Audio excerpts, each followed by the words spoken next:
좋습니다. 우리 함께 신앙 고백하심으로 수요 예배 하나님께 올려드리겠습니다.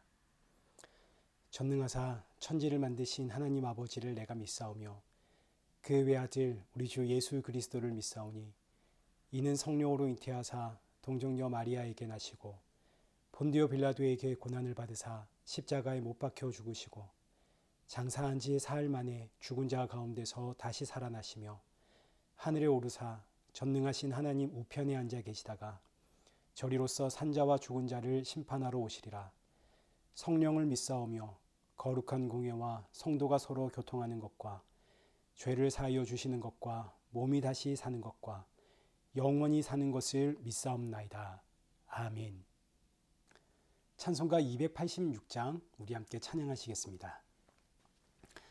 주 예수님 내 맘에 오사 날 붙들어 주시고 내 마음에 새 힘을 주사 늘 기쁘게 하소서. 사랑의 주 사랑의 주 내 마음속에 찾아오사 내 모든 죄 사하시고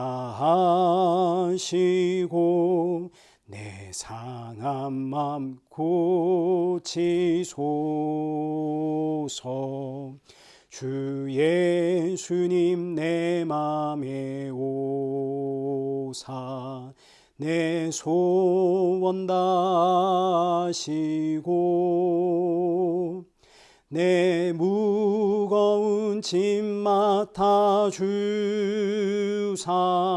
참 평안을 주소서. 사랑의 주 사랑의 주 내 마음속에 찾아오사 내 모든 죄 사하시고 내 상한 맘 고치소서. 주 예수님 내 맘에 오사 날 정결케 하시고 그 은혜를 내 맘에 채워 늘 충만케 하소서. 사랑의 주 사랑의 주 내 마음속에 찾아오사 내 모든 죄 사하시고 내 상한 맘 고치소서. 주 예수님 내 맘에 오사 내 길 인도하시고 주 성령을 내 맘에 채워 늘 충만케 하소서. 사랑의 주 사랑의 주 내 마음속에 찾아오사 내 모든 죄 사하시고 내 상한 맘 고치소서. 아멘. 기도하겠습니다. 참 좋으신 하나님 아버지 감사합니다. 이 수요 예배를 기억하고 또 주님 앞에 예배 자리로 나오게 하심 감사합니다. 오늘의 예배가 상하고 지친 우리 심령들의 마음속에 담비와 같은 말씀이 되어서 돌아가는 우리 성도들 마음속에는 이 세상 걱정 근심 사라지고 주께서 주시는 그 십자가의 평안을 누릴 수 있도록 크신 은혜 허락하여 주옵소서. 오늘의 말씀을 듣고 돌아가서는 십자가의 증인으로 내게 주신 이 기쁨과 감사와 평안을 담대히 증거하는 우리 성도들 될 수 있도록 성령의 충만함 부어 주옵소서. 예수님의 이름으로 기도드리옵나이다. 아멘. 성경 봉독하시겠습니다. 우리 오늘 보실 하나님 말씀 예레미야 30장 18절에서 24절까지 우리 한 절씩 교독하시겠습니다. 여호와께서 말씀하시니라. 보라, 내가 야곱 장막의 포로들을 돌아오게 할 것이고 그 거처들의 사랑을 베풀 것이라. 성읍은 그 폐허가 된 언덕 위에 건축될 것이요 그 보루는 규정에 따라 사람이 살게 되리라. 그들에게서 감사하는 소리가 나오고 즐거워하는 자들의 소리가 나오리라.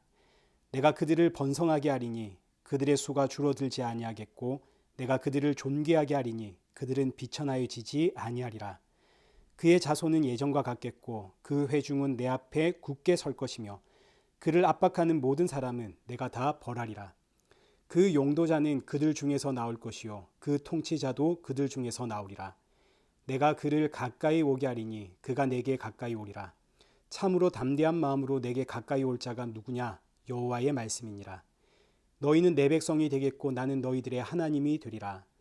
보라, 여호와의 노여움이 일어나 폭풍과 회오리 바람처럼 악인의 머리 위에서 회오리 칠 것이라. 여호와의 진노는 그의 마음의 뜻한 바를 행하여 이루기까지는 돌이키지 아니하나니 너희가 끝날에 그것을 깨달으리라. 아멘. 오늘 본문은 예레미야 30장 18절에서 24절입니다. 끝날에 그것을 깨달으리라 라는 제목으로 오늘 본문의 말씀을 우리 함께 살펴보도록 하겠습니다. 먼저 지난주에는 왜 하나님께서 이스라엘 백성들에게 새 언약을 주셔야만 했는지 우리가 여기에 대해서 살펴보았습니다.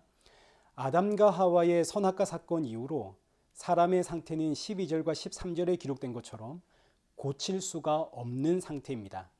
사람에게는 약도 없고 처방도 없습니다. 왜 이렇게 되었는가? 선악과 사건 이후로 사람은 생명의 근원이 되시는 하나님으로부터 끊어졌기 때문이죠.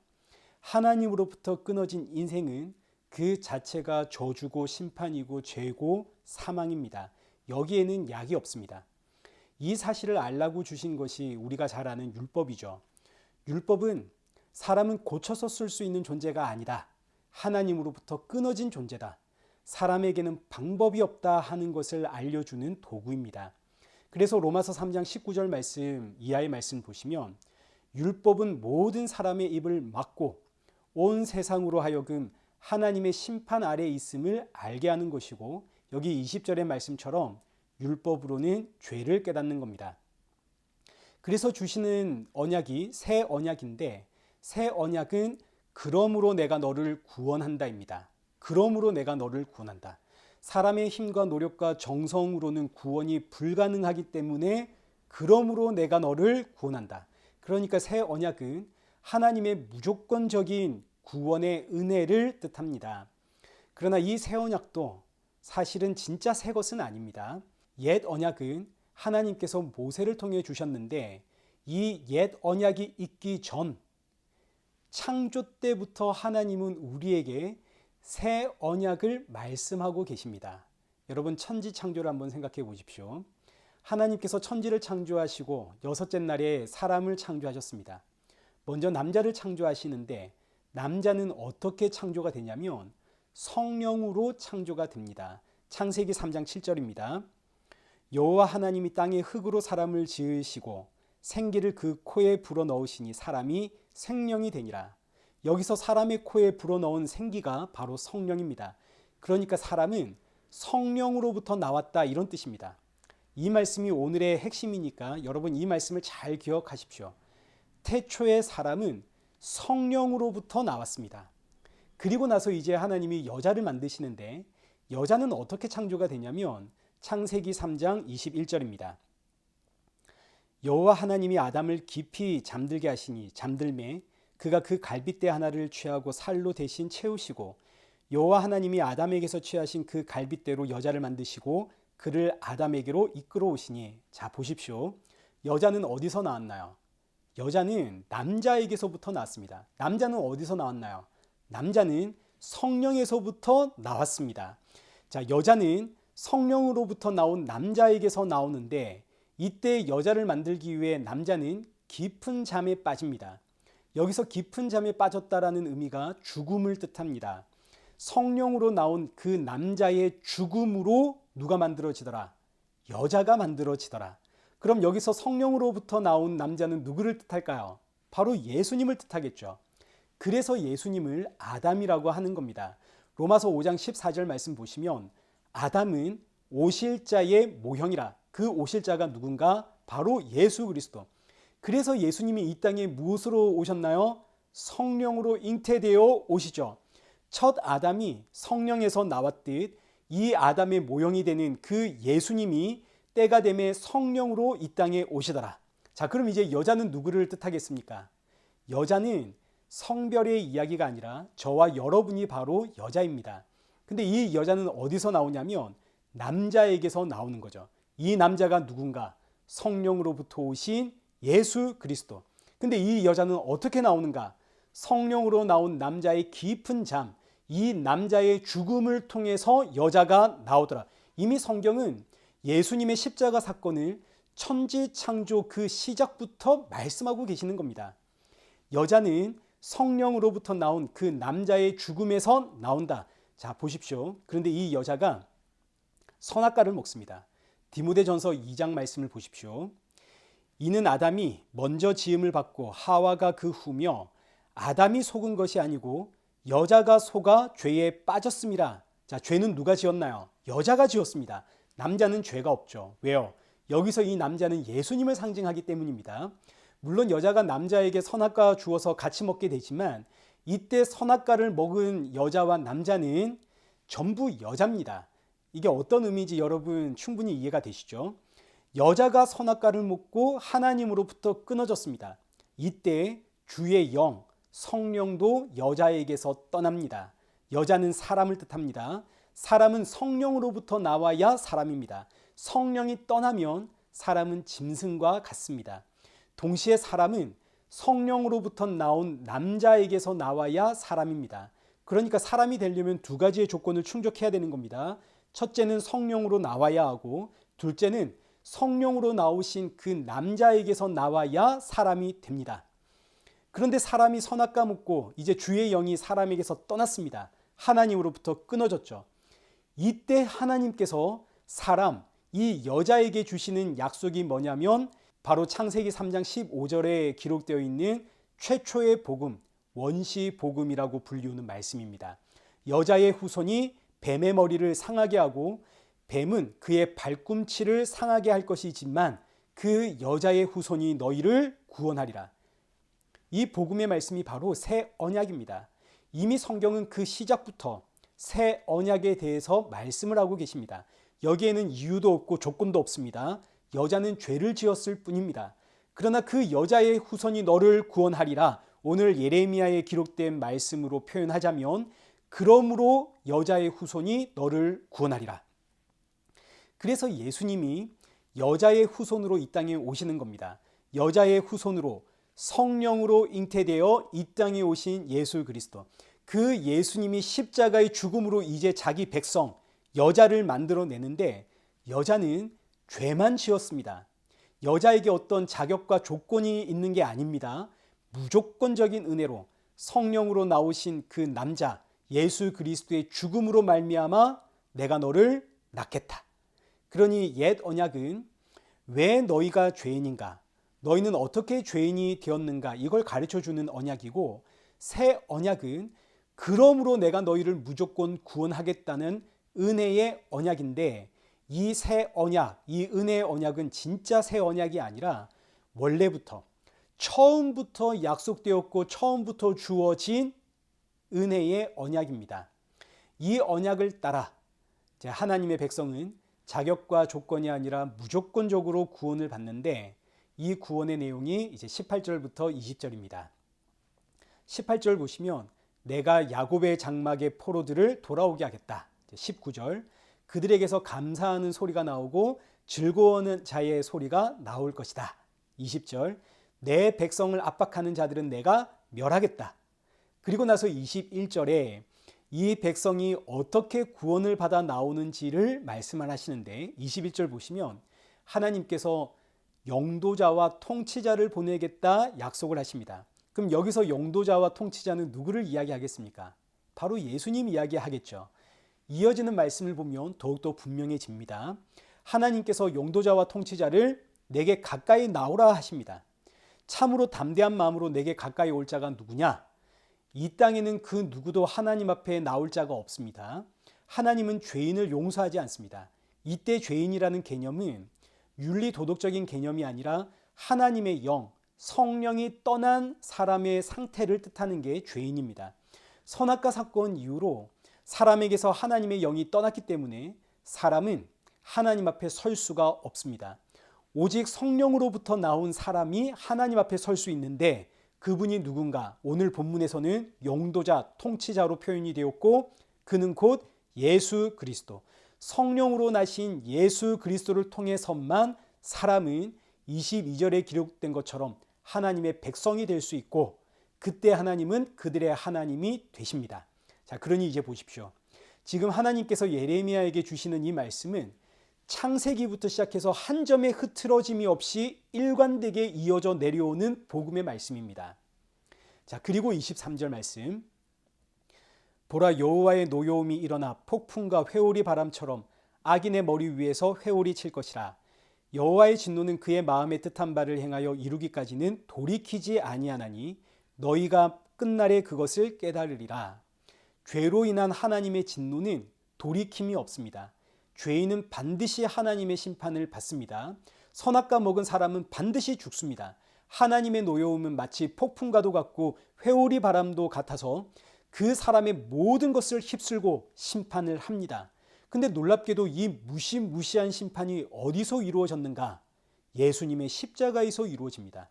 저와 여러분이 받아야 할 그 죄와 사망의 값을, 그 무시무시한 심판과 저주를 성령으로 나오신 예수님이 대신 짊어지고 십자가에 죽으심으로 저와 여러분을 새로운 피조물로, 새로운 여자로 나게 하셨습니다.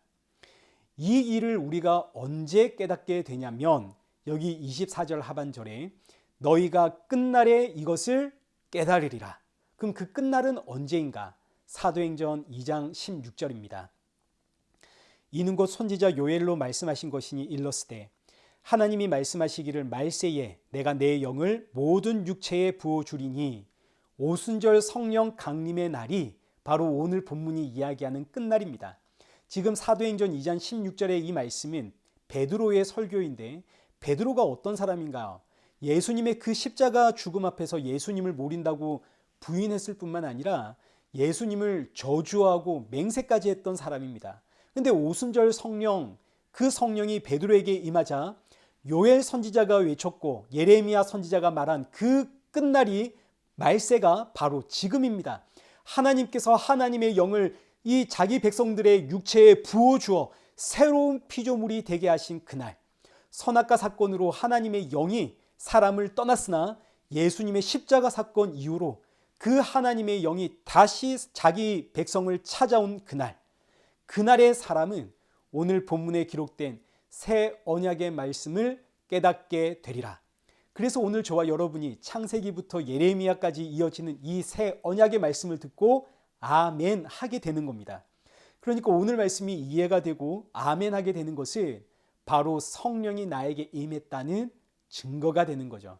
얼마나 복되고 복된 일인지 모릅니다. 사랑하는 성도 여러분, 저와 여러분은 주의 영이 임한 거룩한 백성, 성도입니다. 왜 예수님이 십자가에 죽어야 했는지, 우리가 어떻게 새로운 피조물이 되었는지를 이제는 알게 된 성도입니다. 그래서 성도는 이 죄와 사망의 육신을 빨리 벗고 부활의 새 몸을 입어 우리 주 예수 그리스도와 얼굴과 얼굴을 맞대어 보게 될 그날을 사모하며 살아가게 됩니다. 그래서 성경이 마라나타, 아멘 주 예수여 어서 오시옵소서 하고 끝이 나는 거죠.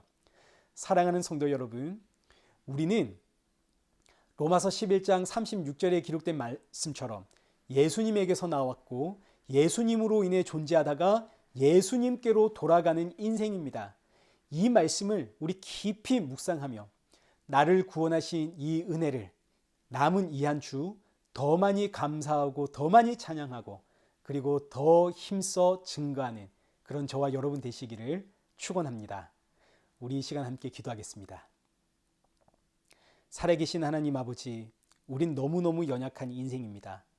돌아서면 세상으로 인해 넘어지고 내 욕심과 욕망으로 인해 시기와 질투는 끝이 없이 솟아나오고 참아보려고 하지만 속에서 우라가 터져 도무지 참을 수가 없는 우린 이렇게 너무나 연약한 인생입니다.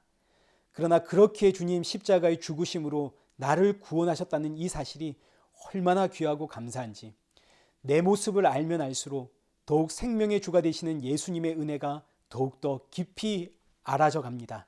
이 말씀을 더 깊이 깨달아가며 남은 이 한 주도 더 많이 감사하고 찬양하며 생명의 주를 증거하는 우리 성도들 되어지도록 이 한 주도 크신 은혜 허락하여 주옵소서.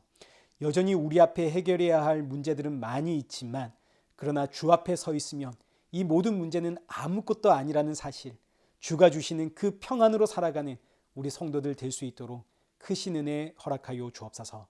예수님의 이름으로 기도드리옵나이다. 아멘. 이제는 우리 주 예수 그리스도의 은혜와 성부 하나님의 크신 사랑과 성령 하나님의 위로교통 충만하심이 나를 부르신 은혜에 감사하며 주신 사명을 잘 감당함으로 주님 오실 그날을 사모하는 우리 일회교회와 성도들과 온 세계 교회 머리머리 위에 이제로부터 영원토록 함께 있을지어다. 아멘.